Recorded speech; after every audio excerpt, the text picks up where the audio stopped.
자, 반갑습니다. 모태솔로 형님들의 현모양처 궁딱입니다. 자, 오늘은 제가 명품 옷을 좋아하는 이유와 명품이나 고가의 의류를 가지고 있으면 좋은 점에 대해서 말씀을 드려보겠습니다. 자, 일단 명품 옷이나 고가의 옷을 산다고 하면은 주변에서 꼭 듣게 되는 말이 있습니다. 야, 그 돈 주고 그 옷을 왜 사냐? 야, 그 돈이면 차라리 다른 옷 10벌을 사겠다. 너무 사치 아니야? 예, 사치가 맞습니다. 근데 여기서 짚고 넘어가야 되는 거는 우리는 과연 얼마나 사치를 안 하고 검소하게 살고 있을까요? 이 부분에 대해서 먼저 생각해 보겠습니다. 가장 대표적인 예로 핸드폰으로 예를 들어보면은 자급제폰, 알뜰폰, 공짜폰이랑 갤럭시 노트 10이랑 사실상 기능적인 차이로는 어마어마하게 차이가 나진 않아요. 대신에 핸드폰의 가격 차이는 거의 10배 이상 차이가 납니다. 그런데도 핸드폰을 바꿀 때 최신형 핸드폰으로 고집하는 형님들이 분명히 많으실 거예요. 자, 똑같이 옷으로 바꿔서 생각을 해보겠습니다. 일반 브랜드가 없는 티셔츠와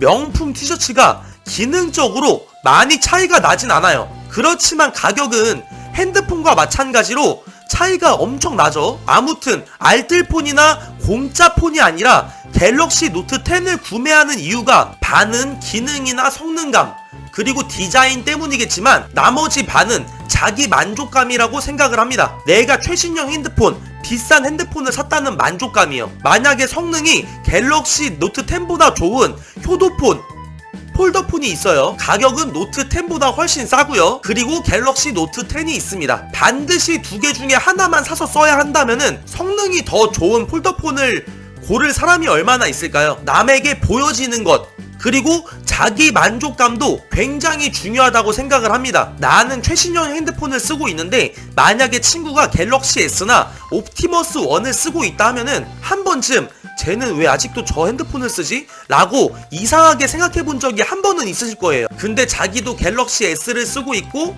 최신형 핸드폰의 존재를 모른다면은 이상하게 생각하지 않을 거고요. 할머니 할아버지 분들이 핸드폰을 100만원을 넘게 주고 샀다고 하면은 뒷목 잡고 고혈압으로 쓰러지시는 것처럼요. 왜 그럴까요? 맞습니다.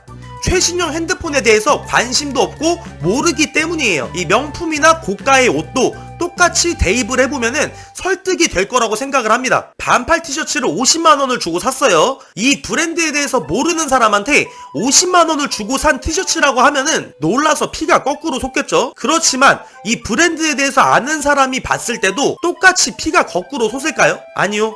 일단 저는 혈액순환에 단 한 번도 장애가 생긴 적이 없었습니다. 반대로 저 돈을 주고 저 옷을 입고 있는 사람이 굉장히 부럽다고 느껴진 적은 있었어요. 내가 갤럭시 노트 8을 쓰고 있는데 갤럭시 노트 10을 쓰고 있는 사람을 보면은 부럽다고 느끼는 것처럼요. 정말로 아는 만큼 보이고 가격에 따라서 그 물건의 가치가 달라 보입니다. 이런 사람도 많습니다. 아니 명품이면 비싼 만큼 멋있고 이뻐야지. 내가 볼 땐 디자인이 너무 별론데? 그냥 상표값 아니야? 자, 에어팟이 처음 나왔을 때 디자인 때문에 거의 모든 사람이 욕을 했어요. 콩나물 대가리를 보고 영감을 받은 거 아니냐. 그때는 저는 진짜 아무도 에어팟을 안 낄 줄 알았습니다. 근데 그 고가의 이어폰을 한두 명씩 끼기 시작하면서 인식이 달라지더니 이제는 길바닥에서 저 빼고 모든 사람이 다 끼고 있어요. 분명히 에어팟 디자인이 처음 공개가 됐을 때는 쌍욕에 엄마욕까지 다 했으면서 이제는 거의 패션 아이템이 된 건 다들 아실 겁니다. 제 생각에는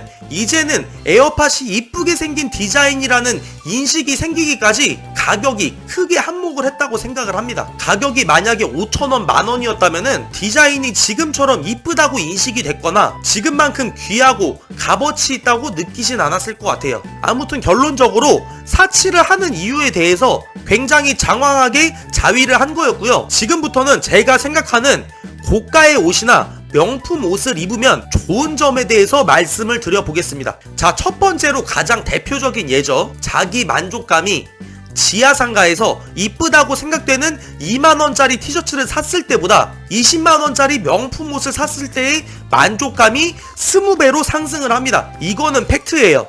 자기 만족감이 상승하면 좋은 게 뭐냐면 이 옷을 입음으로써 자신감이 굉장히 올라가는 거죠. 제 자신감은 정말로 명품 브랜드를 알기 전과 후로 나뉠 정도로 자신감에 굉장한 영향을 줬습니다. 자, 그리고 두 번째는 이 브랜드에 대해서 아는 사람이라면 나를 보는 시선이 달라집니다. 이것 또한 팩트입니다. 예를 들면 굉장히 거지처럼 허름하게 옷을 입은 사람이 겉보기에는 뭐 거지 노숙자인 줄 알았는데 주차장으로 가더니 람보르기니에 타면은 굉장히 달라 보이는 것처럼요. 아마 처음엔 허름해 보였던 그 옷이 와, 저 사람 되게 빈티지하게 잘 입었다, 이렇게 생각이 들 겁니다. 그 사람을 보는 인식 자체가 달라진 거죠. 아무튼 뭐 다시 말씀드리는 거지만 사치가 맞아요, 결론적으로. 그렇지만 제 생각에는 적당한 사치는 정신건강에 좋다고 생각을 해요. 어느 정도 자기 만족감을 주고 또 원하는 걸 하고 싶고 갖고 싶은 게 있어야 삶의 원동력을 주니까요. 그렇기 때문에 뭐 남한테 사기를 친 돈으로 명품을 사거나